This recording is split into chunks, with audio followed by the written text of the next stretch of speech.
Shalom, shalom. First and foremost, I would like to start off by giving all praises, honor, and glory to Yahawah, Bahashem, Yahawashi, Bahashem, Rekak Wadash. I would like to give double honors to the head apostles and the elders of Great Millstone, the true leaders of Israel to this day, who taught me this truth. And I would like to say shalom to all the Akim and the Akwath that's believing on this truth and that's seeking their salvation at the hands of Yahawah and his only begotten son, Yahawashi. I would like to say shalom. So today, I just want to go into this video clip that I have pulled up on the screen where this Edomite man speaks on slavery, concerning America. All right. And before we get into this video clip, I have a couple precepts I would like to go into, starting off in the book of Daniel, chapter 9. The point is in verse 11, starting at verse 9. To the Lord, our power belongs mercy and forgiveness, though we have rebelled against him. Neither have we obeyed the voice of the Lord, Yahawah, our power, to walk in his laws, which he has set before us by the servants, the prophets. This is the point. Yeah, all Israel have transgressed thy laws, even by departing, that they might not obey thy voice. Therefore, the curse is poured upon us. Okay, what curse? The curses that's plainly written in Deuteronomy chapter 28. Okay, therefore, the curses is poured upon us, and the oath that is written in the law of Moses, the servant, our power, because we have sinned against him, and we know we have went into captivity after captivity, because of our disobedience, because we transgressed the law that was given unto us. We understand that we're in the predicament that we're in, because of prophecy. But you got to understand, these goddamn devils have touched the apple of Yahawah's eye, speaking about the so-called Negroes, Latinos, and Native Americans. But we're indeed, the true biblical Hebrew Israelites, and in these lighter days, the elect has woken up, there's a remnant that's going to be saved, and what these devils are now realizing, is that they took it too far. Matter of fact, let's go to the book of Zechariah, chapter 1.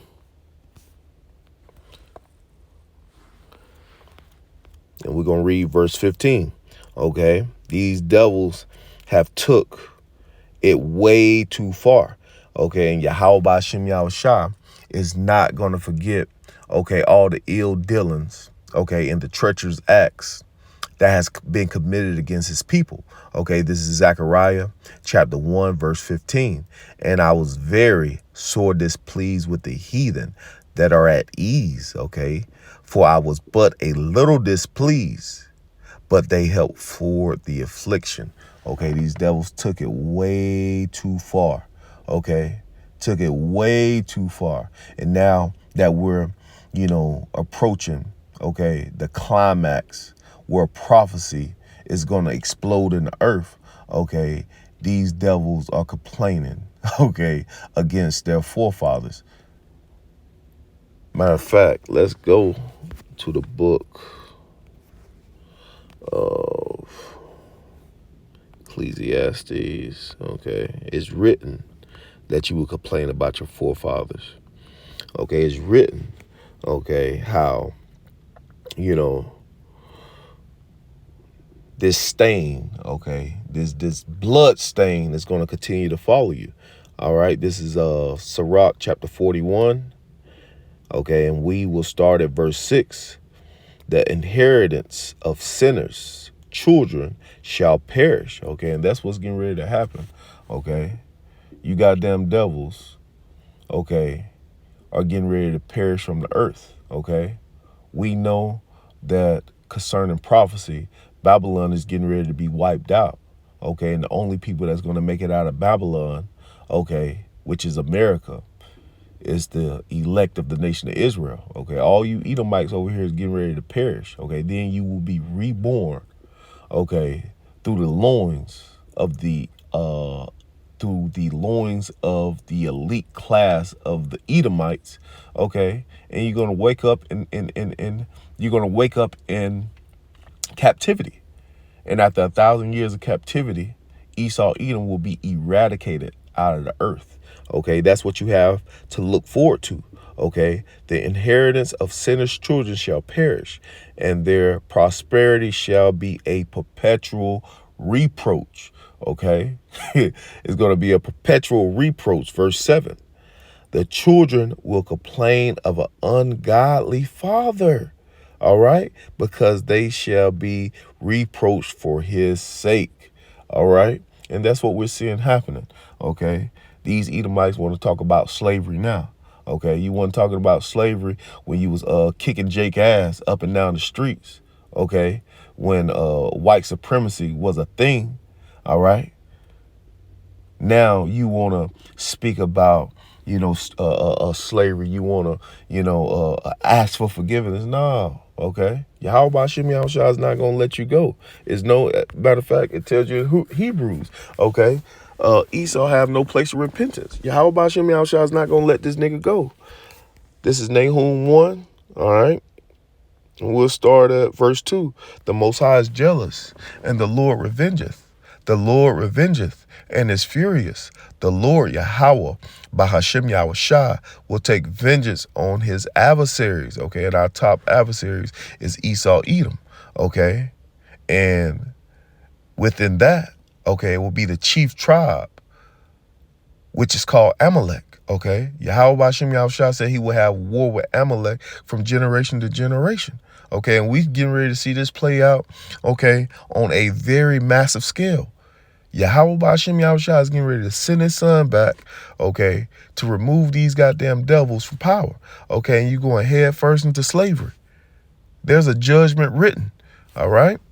And is furious and will take vengeance on his adversaries, and he reserveth wrath for his enemies. Okay, Yahawah Bahashem Yahawashi said this nigga got a reservation, okay, for wrath.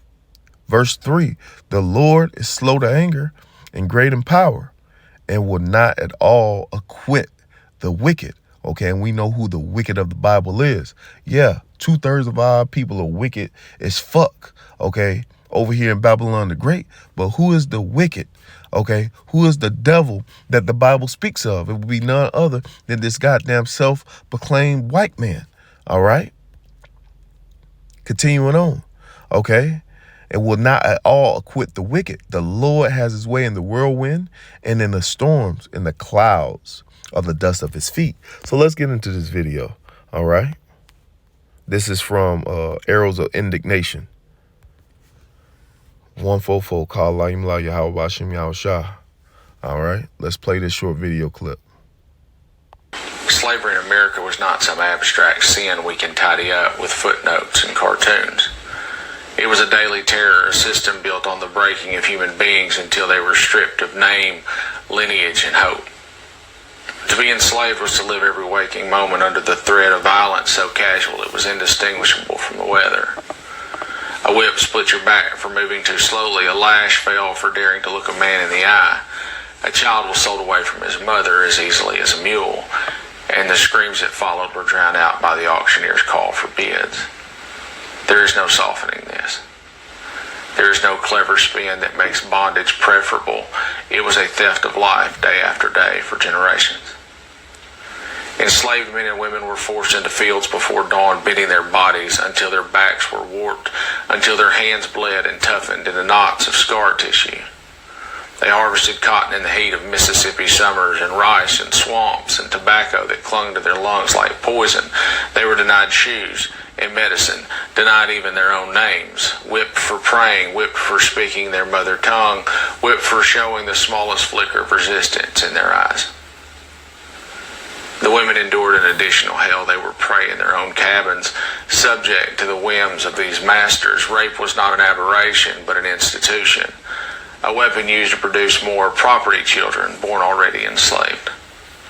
Their fate sealed at birth. Husbands stood powerless. Wives endured silently or fought and suffered worse. Daughters learned too soon that they had no protection.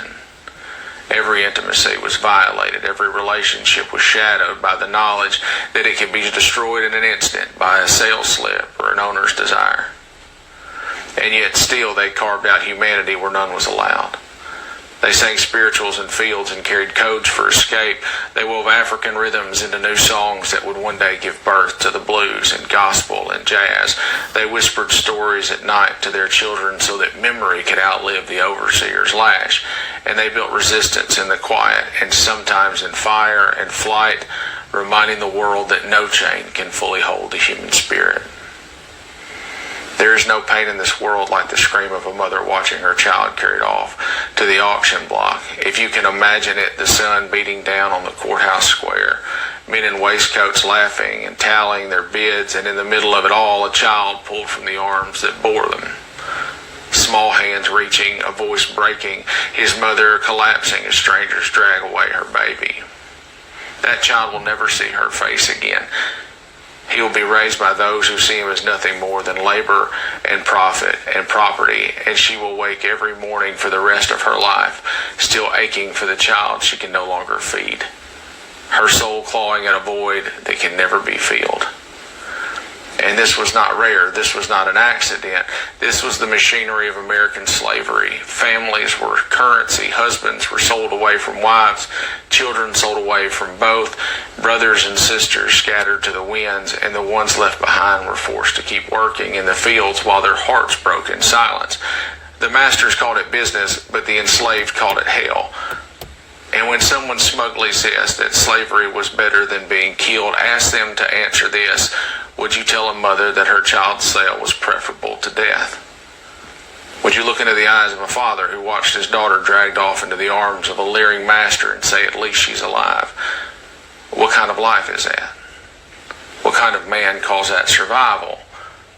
And death is final, but it is honest. And slavery was a slow motion death, a tearing apart of families, of dignity, of soul, spread out over decades. It was the theft of generations. To say that such a fate was somehow a mercy is to speak with the voice of a slaver, not a free man. But we are not numb. So remember the ships where black bodies lay chained in darkness, unable to move, suffocating in the stench of their own survival. Remember the branding irons pressed to flesh, the iron collars that cut into throats, and the runaway notices nailed to courthouse doors as though men and women were livestock. Remember lynching staged as town carnivals, postcards of black men hanging from trees passed around like trophies. Remember Tulsa and Rosewood and Elaine, Arkansas, and the burning of futures that dared to bloom. This is the inheritance of slavery, and no cartoon will ever wash it clean. Defines till death. See, all that blood will be paid back. Esau has a judgment written, okay? So I got a couple precepts, that I'm going to go into, and then we're going to close it out, okay? This is point blank, straight to the point, all right? Esau has a lot of blood to pay for, all right? Because what he spoke about is just a drop in the bucket of all the wickedness that this nigga has committed, all right? Let's go to the book of Jeremiah, chapter 49, all right, verse 10. Matter of fact, we'll start up at verse 7. All right, it says concerning Esau, thus saith the Lord. Okay, so this right here is concerning you, Esau. All right. Thus saith the Lord of hosts, is wisdom no more in Teman? Is counsel perish from the prudent? Is their wisdom vanished? Flee ye, turn back, dwell deep, O inhabitants of the Dan, for I will bring the calamity up. I will bring the calamity of Esau upon him. Okay, and we're getting closer and closer to that day.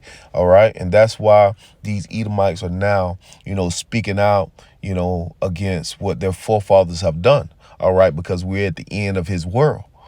Esau see this bitch crashing. All right. Esau see this bitch crashing. All right. And Yahawashi is going to continue, okay, to have this place spiral out of control. All right. And Esau will have his calamity brought upon him.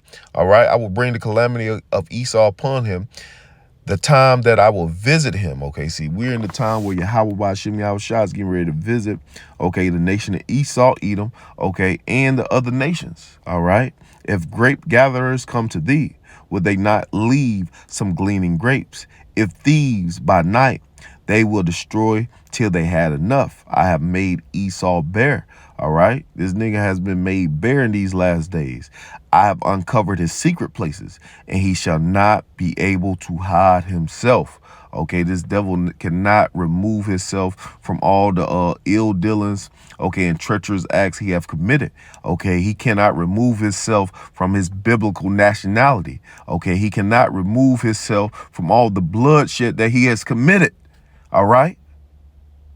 This nigga got a judgment written. Okay, I have made Esau bare. I have uncovered his secret places. And he shall not be able to hide himself. His seed shall be spoiled, and his brethren, and his neighbor, and he is not.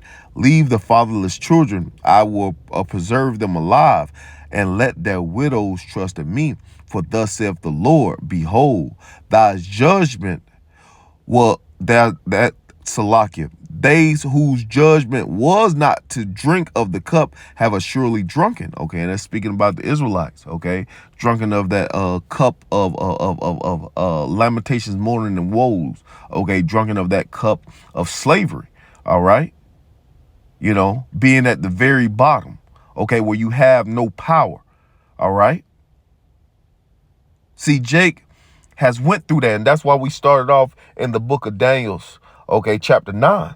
All right.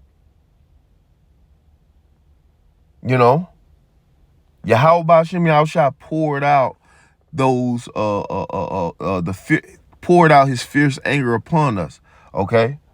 Yahawashi, you know, put us through all these curses where we were in captivity after captivity after captivity.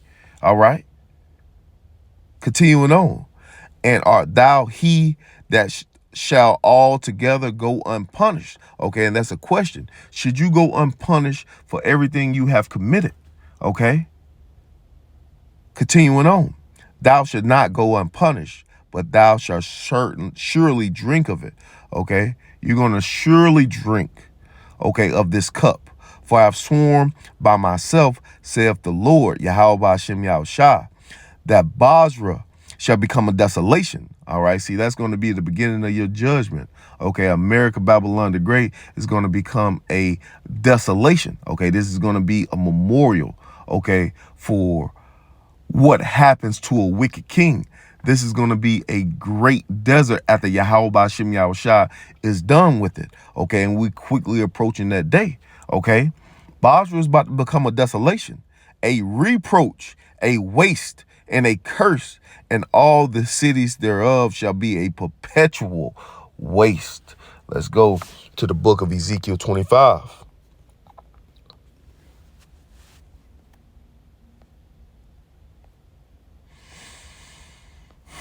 Ezekiel chapter 25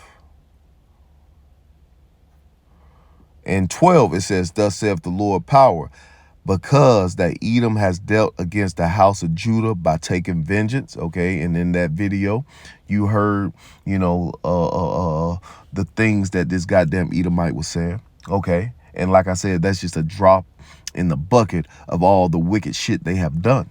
Okay. But indeed, okay, you goddamn devils have taken vengeance, okay, upon us. All right. Thus saith the Lord power, because Edom have dealt against the house of Judah by taking vengeance and has greatly offended. Okay, this devil has greatly offended and revenged himself upon them. Therefore, thus saith the Lord power, I will also stretch out my hand upon Edom. I will cut off man and beast from it, and I will make it desolate from Teman, and they of the damned shall fall by the sword. And I will lay my vengeance upon Edom by the hand of my people Israel. Okay? And that's going to be in the kingdom. All right? Isaiah 14, Yahawashi is getting ready to choose Israel once more. Okay, you devils are going head first into captivity. Okay, and all you Edomites that die on the shores of America is going to lift up your eyes in captivity. Okay, under the same people you have oppressed, the same people you have raped, robbed, and murdered. Okay, your ass is going to captivity. All right, and all you weak ass Israelites that don't want to see your oppressor punished, okay, You gonna have to die over here too. Okay? We sick of 2/3, okay, that got Stockholm syndrome. They want to save their goddamn oppressor, okay? But they'll kill their own people. Nah, this devil's getting ready to go into captivity, okay, under the hands of Yahawah. All right? You're not going to be able to remove yourself from this punishment. There is a judgment written. Okay, and I will lay my vengeance upon Edom by the hands of my people Israel, and they shall do in Edom according to mine anger. See, Yahawashi is going to put a brand new spirit on us. Okay? He going to put a brand new spirit on us, and we're going to do according to his anger. All right?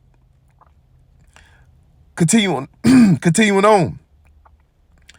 Let's start at 14 again. And I will lay my vengeance upon Edom by the hands of my people Israel, and they shall do in Edom according to mine anger and according to my fury, and they shall know my vengeance, saith the Lord power. Thus saith the Lord. Okay, that was the point, because that's going into the Philistines. See, all these goddamn heathen nations getting ready to go into captivity, okay, under the nation of Israel, okay? No one is going to partake, okay, in the glory of Yahawashi. Nobody didn't partake in the ass whoopings, okay, that Israel got. Why in the fuck would y'all partake in the glory that we're getting ready to receive? Okay, and we understand there's a balance to all things. Okay, yeah, after 1,000 years, the heathen will be able to enjoy a righteous rulership. Okay, but they're not going to be, they're not going to be inside the new covenant where the law, statutes, and commandments going to be placed in your inward parts. Okay, but for Esau, Edom, okay, his ass is going to be eradicated. Matter of fact, let's go ahead and go to Obadiah. All right, and we'll read this whole chapter. It's one book. How many verses? 21 verses. Let's read. This is Obadiah 1:1. The vision of Obadiah, thus saith the Lord, power concerning Edom. Okay, this whole book that's written by Obadiah is concerning you goddamn devils. All right, we have heard a rumor from the Lord, an ambassador sent among the heathen. Arise ye, and let us rise up against her in battle. Okay, behold, I have made thee small among the heathen. Thou art greatly despised. Okay, this devil is being despised among all the heathen. Okay, he's greatly despised. That's why all these nations getting ready to come up against, this whore, okay, against Babylon the Great, all right? And they getting ready to shoot arrows upon this place, okay, burn her with fire, okay, and that's going to be the beginning of this goddamn devil's judgment, all right? Verse 3, the pride of thine heart have deceived thee, thou that dwellest in the clefts of the rocks, whose habitation is high, that saith in thy heart, who shall bring me down to the ground? See, this devil got a God complex, okay? But Yahawashi is coming to do that, okay? We have no power in our hand, okay? We're waiting for our Lord to rise up against you goddamn devils, against the prey, all right? Verse 4, though thou exalt thyself as the eagle and set thy nest amongst the stars, thence will I bring thee down, saith the Lord.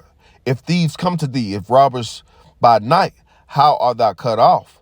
Would they not have stolen till they had enough? If grape gatherers come to thee, would they not have leave some grapes? How is the things of Esau searched out? How is his hidden things sought up? Okay. All thy men of thy confederacy have brought thee even to thy borders. The men that were at peace with thee have deceived thee. Okay. And prevailed against thee. They that eat thy bread have laid a wound under thee. Okay. There is none understanding in him. Okay. All these heathens are despising, okay, Esau Edom, okay, because Esau, is puffing at these different nations, okay, trying to bring them, he has raped, robbed, and pillaged them too, okay. Everybody's tired of this goddamn devil. This earth is not going to flourish until this man is removed from power. And guess what? Yahawashi, Yahawah is getting ready to send his only begotten son back, okay, to remove this devil from power. Okay, the cancer of the earth is getting ready to be taken out. All right. The physicians getting ready to cut off this long disease. All right, verse 8. Shall I not in that day, saith the Lord, even destroy the wise men of Edom, and the understanding out of the mount of Esau?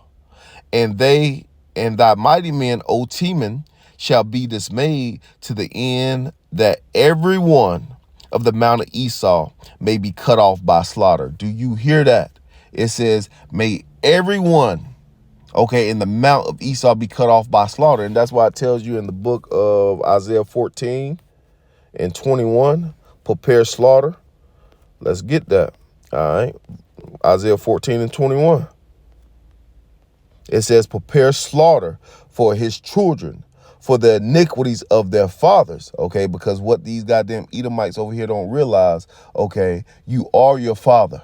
Okay, coming back in reincarnation. And that's why these devils don't want to understand or comprehend, okay, the fact that reincarnation is real. Okay, because if they do that, they will have to understand that there is a judgment and your ass will be reborn. Okay, you will wake up into slavery. Okay, you're going to lift your eyes up. Okay, once again, the same people you have raped, robbed, and murdered and oppressed, okay, is going to be your oppressor. All right, let's read. Prepare slaughter for his children, for the iniquities of their fathers, that they do not rise, nor possess the land, nor fill the face of the world with cities. Okay, Yahawah Yahawashi is getting ready to rise up. For I will rise up against them, saith the Lord of hosts, and cut off from Babylon the name, the remnant, the remnant, the son, the nephew, saith the Lord. Because when you cut out the men of a nation, guess what? That nation ceases. Okay, men is the one that brings forth a nation. All right, going back to the book of Obadiah.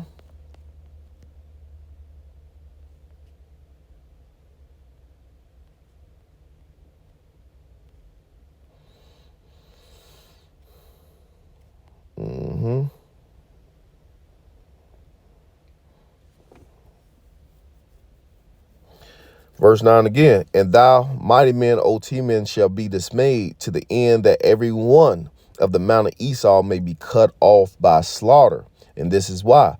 For the violence against thy brother Jacob, shame shall cover thee, and thou shalt be cut off forever. Okay, after we get that 1,000 years of hardcore captivity out of your ass is going to be cut off forever. Okay, in the day that thou stoodest on the other side, in the day that the strangers carried away captive his forces, and the foreigners enter into his gates and cast lots upon Jerusalem, even thou was as one of them. But thou should have not have looked on thee on the day of thy brother, in the day that he became a stranger, neither should thou have rejoiced over the children of Judah in the day of their destruction, neither should thou have spoken proudly in the day of thy distress. Because you got to remember, Esau, Edom has always been a thorn, okay, in the Israelite sides, okay? You know, even when we was leaving ancient Egypt, okay, this nigga wouldn't let us pass through the land, all right, to get to where we were going, okay? This nigga has always been a thorn in the Israelite side, okay? Even into this very day. All right, but you got Jake wanting to save this goddamn devil. It ain't no saving this man, okay? Thus saith the Lord. All right. Verse 13.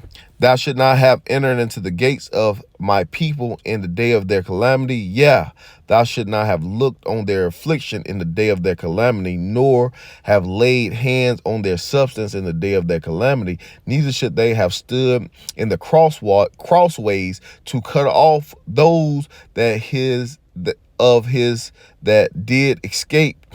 Neither should thou have delivered up those of his that did remain in the day of the distress. Verse 15, for the day of the Lord is near upon all the heathen. Okay, and it's starting off with Esau, Edom. As thou hast done, it shall be done unto thee. Okay, and not only that, we're going to give your ass double. Thy reward shall return upon thy own head. Okay, no way, no how you're going to get out of your punishment. Okay, it says your reward shall return upon your own head. For as ye have drunken upon my holy mountain, the Israelites, so shall all the heathen drink continually. Okay, it says you're going to drink continually. Yea, they shall drink and they shall swallow down. and they shall be as though they had not been. But the Mount Zion shall be deliverance, and there shall be holiness, and the house of Jacob shall possess their possessions, and the house of Jacob shall be a fire, and the house of Joseph a flame, all 12 tribes, and the house of Esau for stubble, and they shall kindle in them and devour them, and there shall not be any remaining in the house of Esau, for the Lord hath spoken it. Okay, so you about to receive all things you have done to us. You getting ready to receive double, and we're going to do it in righteousness. Okay, there is a judgment written. Let's get one more. Let's go to the book of Amos, chapter 1, and we're in right here. Verse 11. Matter of fact, we'll get Jeremiah 30 and 16 too, because your ass going into captivity. He that leadeth into captivity shall go into captivity. That's the book of Revelations. Okay, there's no way out of this bitch. Okay, this is Amos 1 and 11. It says, thus saith the Lord, for 3 transgressions of Edom, and for 4, I will not turn away the punishment thereof. Okay, he will not turn away the punishment thereof, because he did pursue his brother with the sword, and did cast off all pity, and his anger did tear perpetually, and he kept his wrath forever. So keep that same energy when our Lord, okay, when Yahawashi show up, keep that fucking same energy. Okay, you know you hate our goddamn guts, and we hate y'all's too. Okay, just so happen, okay, we got a redeemer. Okay, he's coming to redeem the elect of the nation of Israel, and y'all getting ready to get holy hell put on you. All right, let's go to Jeremiah. Okay, because your ass going to captivity. This is Jeremiah 30 and 16. It says, therefore all they that devour thee shall be devoured, and all thine adversaries, every one of them shall go into captivity, and they that spoil thee shall be a spoil, and all that prey upon thee will I give for a prey. So this is a matter of fact, let's end right here. This is a judgment you're not going to be able to remove your neck from. Micah 2 and 3, ending right here. Therefore thus saith the Lord, behold, against this family, against the whole family of Esau, Edom, okay, from the elites, okay, Amalek, all the way to your average Joe six-packs that walking around America, Babylon the Great, not knowing what's going on, okay, all you niggas, okay, are getting ready to receive this judgment, okay, therefore, thus saith the Lord, behold, against this family do I devise an evil, from which ye shall not remove your necks from, neither shall ye go haughtily, for the time is evil. Let's read this in the NLT. But this is what the Lord says. I will reward your evil with evil. Woo! Yahawashi say he's getting ready to reward your evil with evil. Okay, this blood is getting ready to be paid back. You won't be able to pull your necks out of the noose. Okay, you will no longer walk around proudly, for it will be a time of, it will be a terrible time. Okay, it's getting ready to be a terrible time for you goddamn Edomites. Okay, you better gird up the loins of your mind and prepare yourself for a long captivity.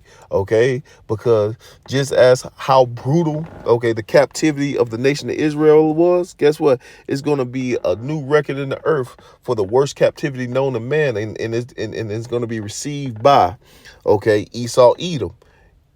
It's going to be received by Esau, Edom, given by the children of Israel. All right. So at the end of the day, a judgment is written, okay, for Esau. So with that, I'm going to give all praises, honor, and glory to Yahawah by Hashem, Yahawashi by Hashem Rekakwadash. Double honors to the head apostles and elders. Shalom to all the Akim and Atwaf. Shalom.